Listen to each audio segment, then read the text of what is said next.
شايفين العيش الجميل ده؟ العيش ده بقى لو كارب، كيتو، دايت، مرضى السكر، حساسية الدقيق. هنعمله بثلاث مكونات.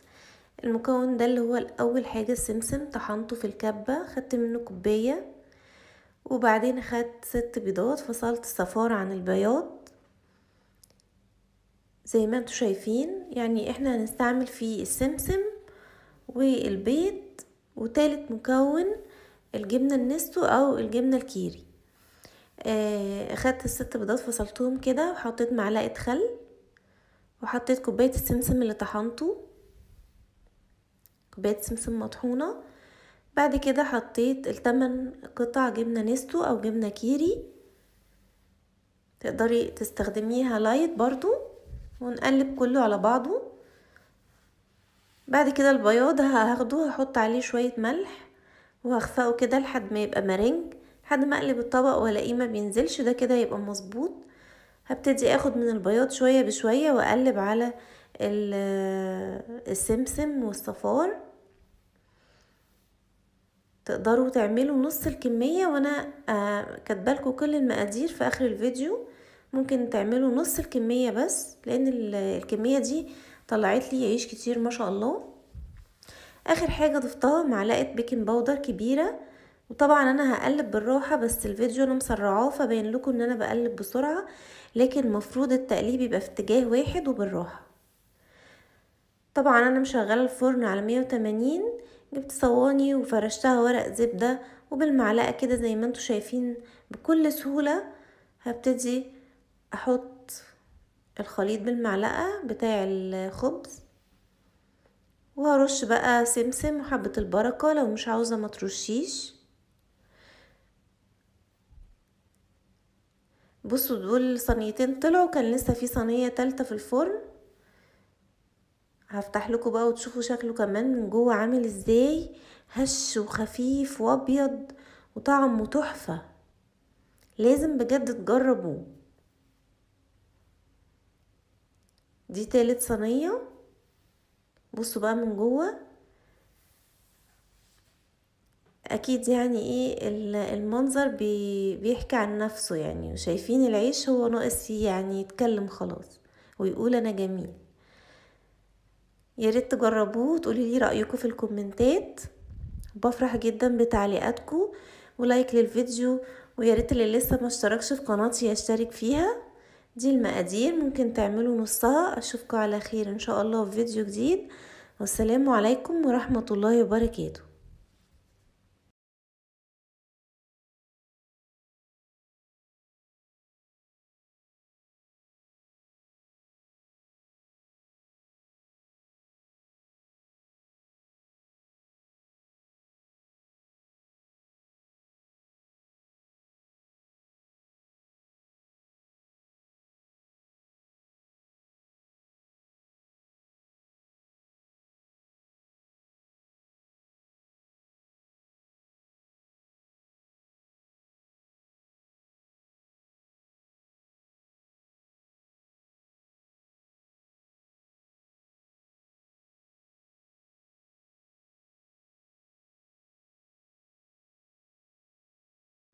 عايزة بس اسمعكم صوت الشاشة بتاعت الكيك الاسفنجي. طبعا انا عاملاه من غير دقيق خالص. بصوا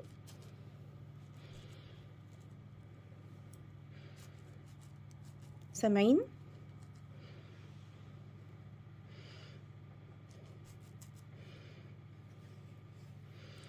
رائع تحفة.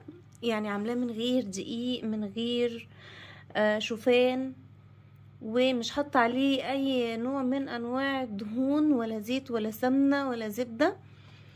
اتمنى تتابعوا الفيديو للاخر وتشوفوا الطريقه بالظبط والمقادير، ان شاء الله تطلع معاكم احلى من دي كمان.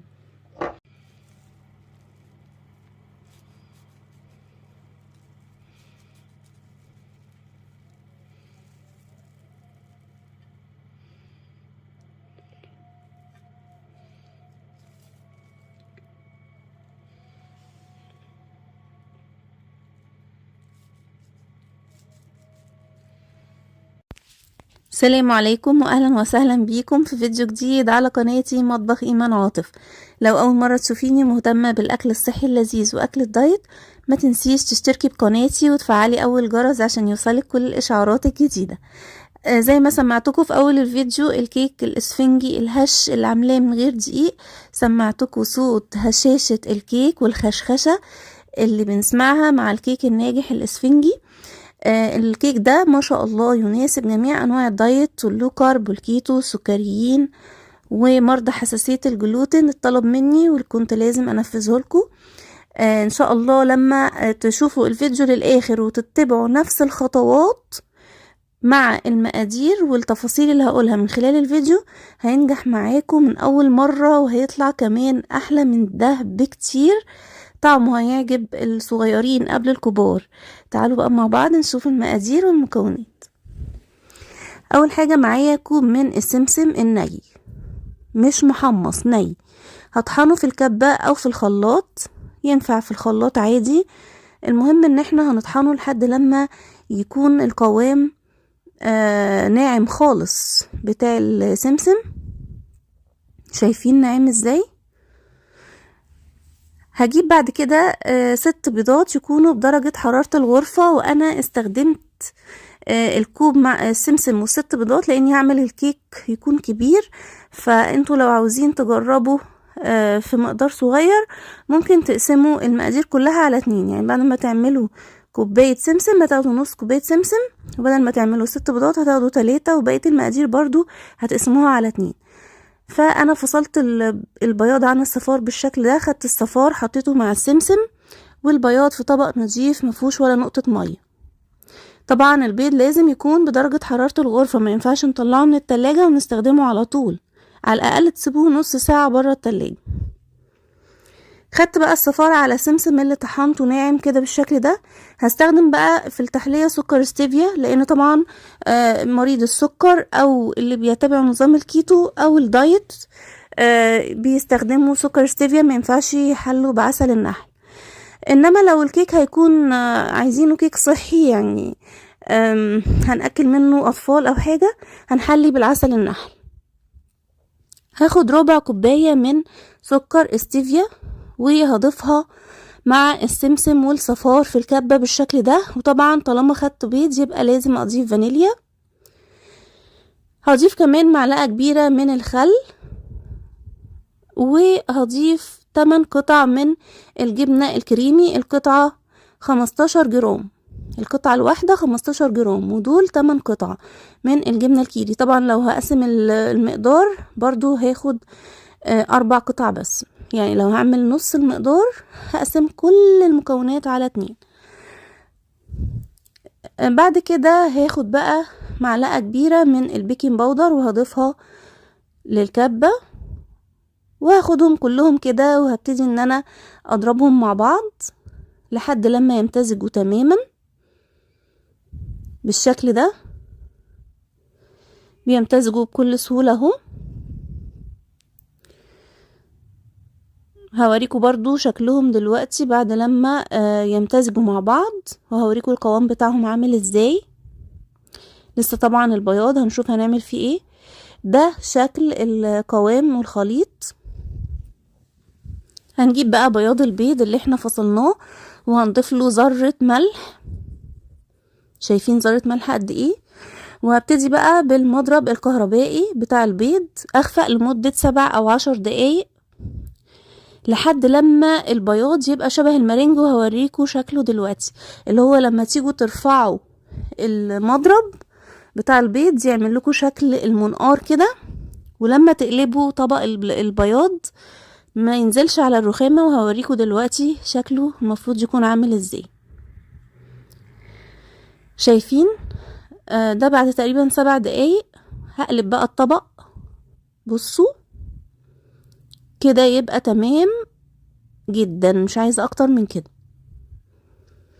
هجيب بقى الخليط اللي في الكبة وهبتدي ان انا اضيف شوية بشوية واقلب بس بالراحة، ونراعي بقى ان التقليب يكون بالراحة يا بنات علشان احافظ على الهواء اللي انا دخلته جوه البياض.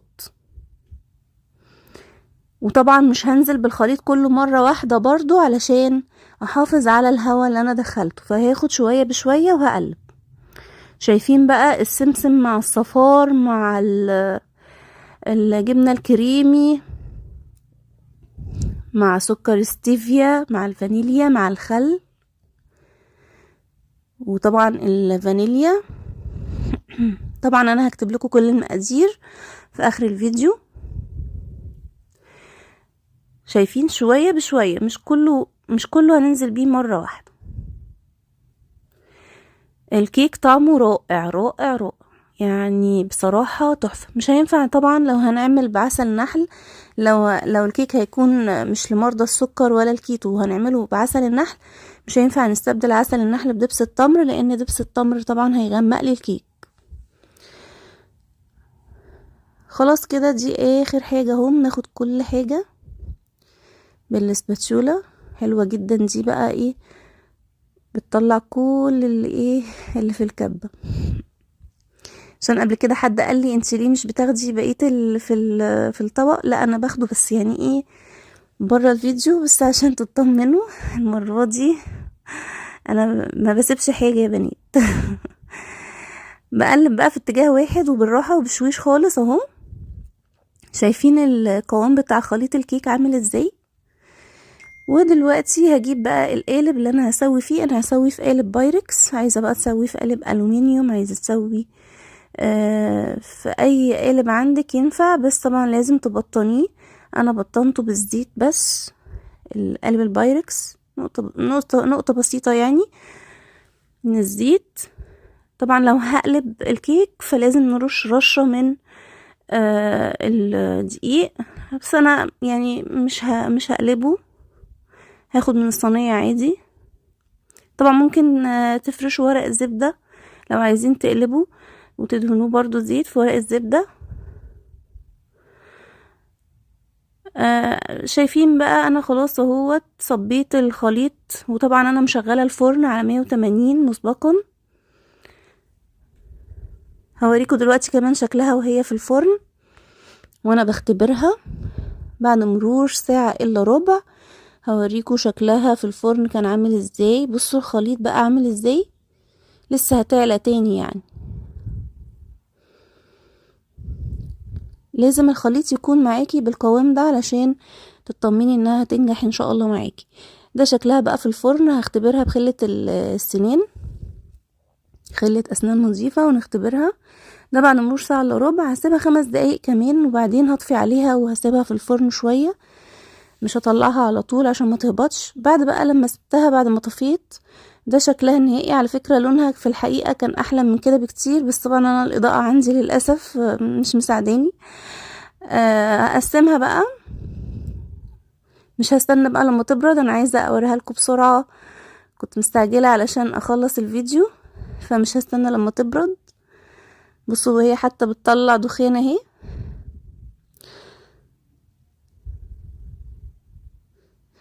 طبعا دول 6 قطع كبار، محدش هيقدر يكمل القطعة الكبيرة دي، فهنقدر نقسمهم تاني. يتقسموا تاني مثلا على، ممكن يتقسموا على 12 قطعة، لان بصوا القطعة دي كبيرة. اوريكم بقى شكلها. شايفين لسه طالعة بقى سخنة؟ شايفين الجمال؟ شايفين فاتحة يا بنات ازاي؟ بصراحة يعني الطعم كمان مش قادرة اوصف لكم، احلى بكتير من اي كيك اسفنجي عملتوه بالدقيق الابيض كمان. شايفين الجمال؟ ان شاء الله تطلع معاكم احلى من دي بكتير. حاولوا بقى تستخدموا البيكنج باودر المستورد. حقيقة انا بحب استخدم الانواع المستوردة، بتكون احلى بكتير. فوستر كلارك، وفي انواع كتير مستوردة حلوة، هشة جدا جدا وطرية، هتعجب كمان اولادك ما شاء الله. تحفة تحفة تحفة. يا ريت بقى ما تنسوش تعملوا لايك للفيديو، واللي لسه ما اشتركش بالقناه يشترك ويفعل اول جرس عشان توصلوا كل اشعاراتي، وشيروه بقى مع حبايبكم. وانا هحط لكم كل الانواع الكيك اللي كنت عاملاه، كيك الصحي اللي من غير دقيق، هحطه لكم في صندوق الوصف عملت كيكات كتير ما شاء الله، كل اللي جربوها شكروا فيها، كلها ناجحة ما شاء الله. طبعا كل متابعيني اللي بيجربوا انواع الكيك اللي عملته بيعجبهم وبيكتبولي في التعليقات، بشكرهم جدا.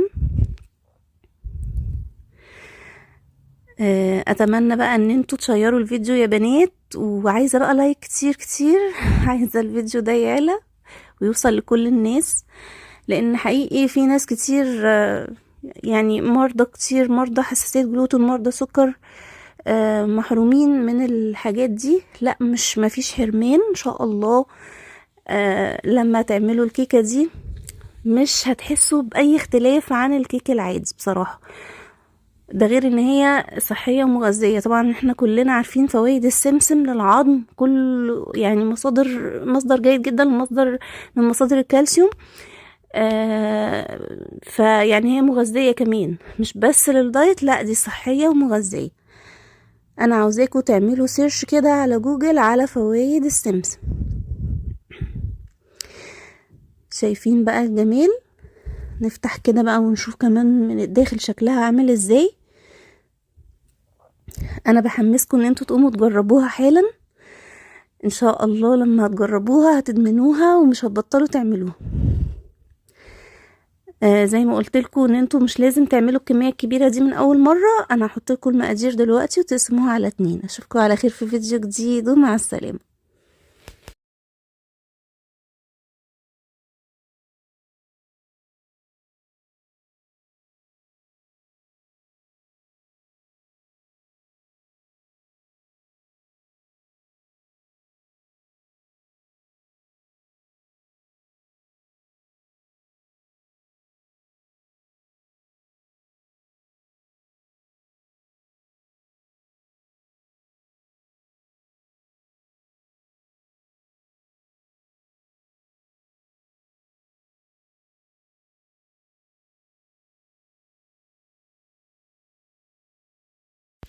السلام عليكم واهلا وسهلا بيكم في فيديو جديد على قناتي مطبخ ايمان عاطف.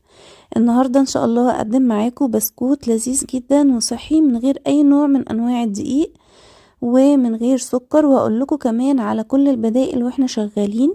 مناسب لجميع انواع الدايت ومناسب للسكريين ومرضى حساسية الجلوتين. البسكوت لذيذ وهيعجب اولادكم كمان ان شاء الله. ينفع تفطروا بيه الصبح او تدوهولهم وهم رايحين المدرسة. مغذي جدا ولذيذ، وان شاء الله تكون المكونات متوفرة عندك وتقوموا تجربوه حالا. تعالوا مع بعض نشوف الطريقة والمكونات، بس الاول ما تنسوش اللايك للفيديو. اول حاجة معايا كوب من السمسم حوالي 100 جرام. انا هحطه كده في الكبة. لو مش عندك كبة ممكن تستخدمي الخلاط. لو مش عايزة تستخدمي الخلاط وما عندكيش كبة ممكن تجيبي السمسم مطحون، بيتباع مطحون جاهز. فزي ما قلت لكم هو برضو ينفع في الخلاط عادي جدا، بس هنحط كل المكونات. لو في الخلاط هنحط كل المكونات الاول مع بعضها وبعدين هنضربه في الخلاط، لكن في الكبة بطحن السمسم الاول وبعدين هضيف بقية المكونات. انا طحنت السمسم بالشكل ده ناعم اهو زي ما احنا شايفين. ده سمسم ني. هضيف عليه بيضتين بدرجة حرارة الغرفة، حجمهم وسط، يعني لا بيض كبير ولا صغير، زي ما احنا شايفين الحجم وسط. وطبعا طالما ضفنا بيض هنضيف فانيليا، وكمان هنضيف دلوقتي ذرة ملح. على فكرة ممكن البسكوت ده يبقى حادق، بس انا هعمله المرة دي مسكر وهعمله لكم مرة تانية ان شاء الله حادق. دي بقى معلقة من زيت الزيتون، معلقة كبيرة من زيت الزيتون، ودي معلقة كبيرة من عسل النحل. لو للكيتو هنستبدلها بسكر ستيفيا، طبعا لو للكيتو السكريين هنستبدلها بسكر ستيفيا. ودول معلقتين كبار من الكاكاو الخام بدون سكر، ونختار نوع يكون كويس علشان يطلع البسكوت معايا طعمه حلو. طبعا دلوقتي انا هشغل الكبة. لو في الخلاط هنضيف الاول البيض وبعد كده بقية المكونات كلها على بعضها. الخليط زي ما احنا شايفين بيكون سائل كده. هنشوف هنصبه دلوقتي على ورقة الزبدة. يعني البسكوت ده كمان مش هنحتاج نعجن ولا حاجة، احنا عملناه في الخلاط طلع احلى بسكوت، في الخلاط بقى او في الكبة زي ما تحبوا. شايفين الخليط سائل ازاي؟ يعني هو كمان يعتبر اخف شوية من خليط الكيك. هفرده بقى على ورق الزبدة. لو مش متأكدة من ورق الزبدة بتاعك ان هو ممكن يلزق فيه الحاجة، ممكن تدهني دهنة زيت في ورق الزبدة. هفرد بقى الخليط بالشكل ده، حتى لو انتوا هتميلوا الصينية هو هيتفرد لوحده. هرش بقى على الوش مكسرات مجروشة، عايزين ترشوا لوز، عين جمل. طبعا لو للكيتو هنرش لوز مجروش، ممكن كمان ترشوا سمسم تاني يعني. ودلوقتي هدخله الفرن على حرارة 180، هيقعد بالظبط تلت ساعة. ولما هيطلع هفرجكوا على شكله هنعمل معاه ايه. ده شكله لما طلع من الفرن. هبتدي بقى اقطعه بالسكينة او بالمقطع كده. هو اول ما بيطلع بيبقى رقيق جدا وسهل ان احنا نقطعه. بعد كده لما بتسيبوه مكشوف في الهواء بينشف، وطبعا بيبقى رفيع جدا ولذيذ، يعني مش قادرة اوصف لكم قد ايه. طبعا لو عايزين تزودوا عن معلقة سكر ستيفيا او معلقة العسل معلقة كمان لو عايزينه مسكر، لكن هي معلقة كبيرة كفاية بتخليه يعني مش مسكر قوي ولا دلع قوي. لو عايزينه مسكر شوية يبقى خلوها معلقتين.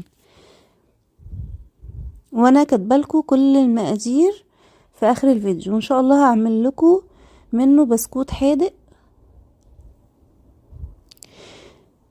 انتوا بقى بتستنوا عليها شوية كده، هتطلع بسهولة زي ما احنا شايفين من ورق الزبدة. تستنوا عليها شوية يعني تعرق كده فتطلع بسهولة على طول زي ما احنا شايفين.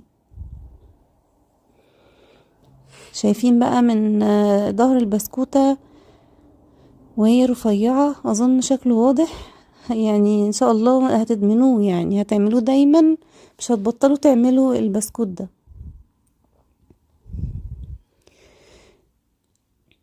دي بقى الكمية اهي هنرصها كلها في الطبق. شايفين البسكوتة نفسها خفيفة، حاسين ان هي خفيفة وهشة. هنفتح شكلها دلوقتي ونشوفها من الداخل كمان.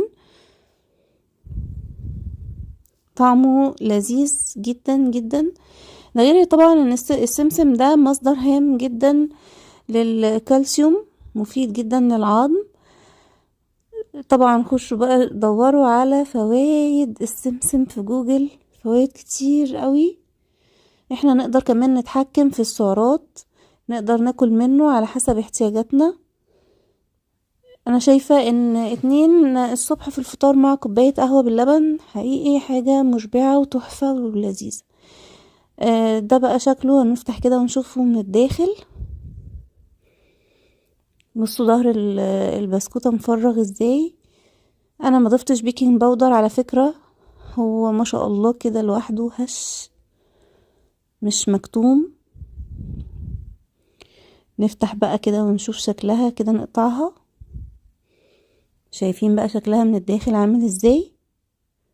لو عايزين تاكلوه هو لسه طالع من الفرن بيبقى طري وبيبقى رائع برضو. لو عايزينه يعني تستنوه لما ينشف بتسيبوه في الهواء كده هو بينشف لوحده. المقادير هتظهر قدامكم دلوقتي على الشاشة، ممكن تاخدوها سكرين شوت تحتفظوا بيها. ودي البدائل لو هيبقى للكيتو او للسكريين. هنستبدل معلقة العسل النحل او المعلقتين بمعلقتين او معلقة من سكر ستيفيا. وطبعا الكاكاو الخام ضروري يكون سكر، وذرة ملح، والفانيليا والسمسم وزيت الزيتون. اتمنى الفيديو يعجبكم وتكونوا استفدتوا منه، وطبعا كالعادة منتظرة رأيكم في التعليقات. واشوفكم على خير ان شاء الله في فيديوهات جديدة قريب، والسلام عليكم ورحمة الله وبركاته.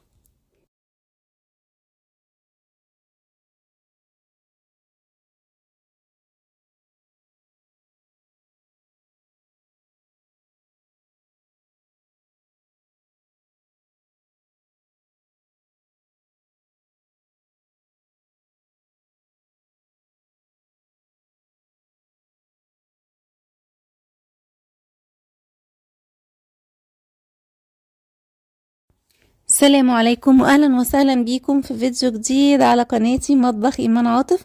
لو اول مره تشوفيني مهتمه بالاكل الصحي اللذيذ ما تنسيش تشتركي بالقناه وتفعلي اول جرس عشان توصلك كل اشعاراتي.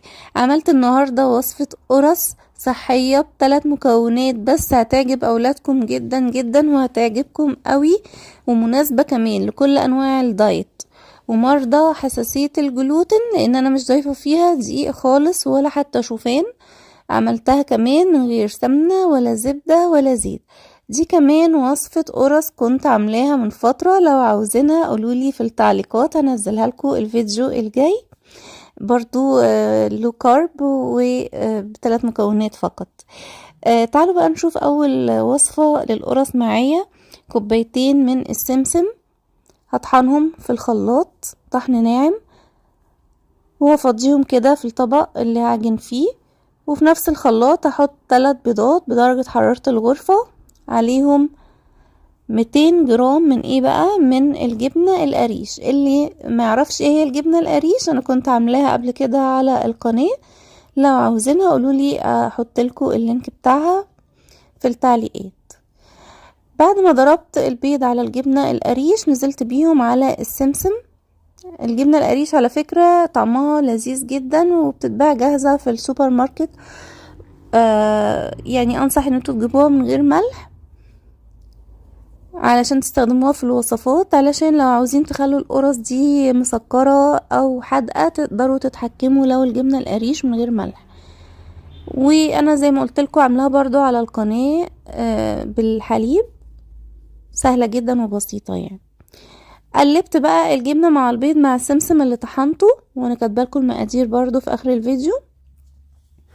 ببل ايدي مية وبكورها وبشكلها كده، هي بتبقى بتلتصق في الايد عشان كده نبل ايدينا مية، وبتتشكل بكل سهولة. وبرصها في الصينية، انا ما دهنتش زيت لان دي صينية تيفال فما دهنتش زيت. دخلتها الفرن على حرارة 180 ورشتها سمسم قبل ما ادخلها الفرن. قعدت تلت ساعة وبعدين شغلت عليها الشواية. طبعا لو عايزين تضيفوا اي منكهات، يعني عايزين تخلوها حادقة حطوا ملح وحشوها جبنة، عايزين تخلوها مسكرة حطوا معلقة صغيرة من سكر ستيفيا او من عسل النحل، او ما تحطوش وحشوها عجوة. يعني بصوا هي قابلة لأي حاجة. انا خليتها كده من غير اي منكهات، وممكن تحطوا شمر وينسون، ممكن تحطوا قرفة، فممكن تحطوا فانيليا. انا خليتها كده، وده شكلها بعد ما استوت. زي ما قلت لكم هي بس خدت تلت ساعة في الفرن وبعدين شغلت عليها الشواية وخدت لون حلو قوي قوي من فوق ومن تحت.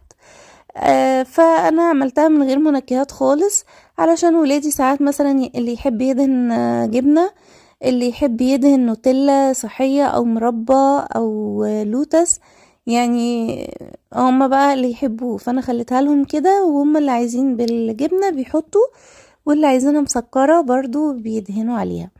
يعني مش قادرة اوصف لكم جمالها قد ايه وقد ايه هي سهلة وبسيطة. شوفوا المكونات بتاعتها 3 مكونات بس ومغذية جدا. طبعا كلنا عارفين ان السمسم من الحاجات اللي مفيدة جدا للعظام، ويعني السمسم لكل حاجة فيه فوائد بصراحة. خشوا وشوفوا على جوجل فوائد السمسم. انا دهنت عليها جبنة، في حبوا يفطروا بيها بالجبنة وفي حبوا يفطروا بيها مسكرة بالمربى. هشة قوي وطرية ما شاء الله، تحفة هتعجبكم جدا. اللي عايز يجربها بقى بالشمر واليانسون، اللي عايز يجربها بالقرفة والسكر، زي ما تحبوا. اتمنى الفيديو يعجبكم، وما تنسوش تعملوا لايك وشير، واشوفكم على خير ان شاء الله في فيديوهات جديدة. واستنوا الفيديو الجاي وقولولي لو عاوزين الفيديو الجاي يكون القرص الصحية اللي شفتوها في اول الفيديو، ولا عاوزين تكون وصفة بيتزا صحية. اللي هتكتبوه هنزله ان شاء الله الفيديو الجاي. ما تنسوش بقى تشيروا الفيديو مع كل حبايبكم، وتعملوا لايكات كتير قوي على الفيديو ده عشان يوصل لأكبر عدد من الناس. اشوفكم على خير، والسلام عليكم ورحمة الله وبركاته.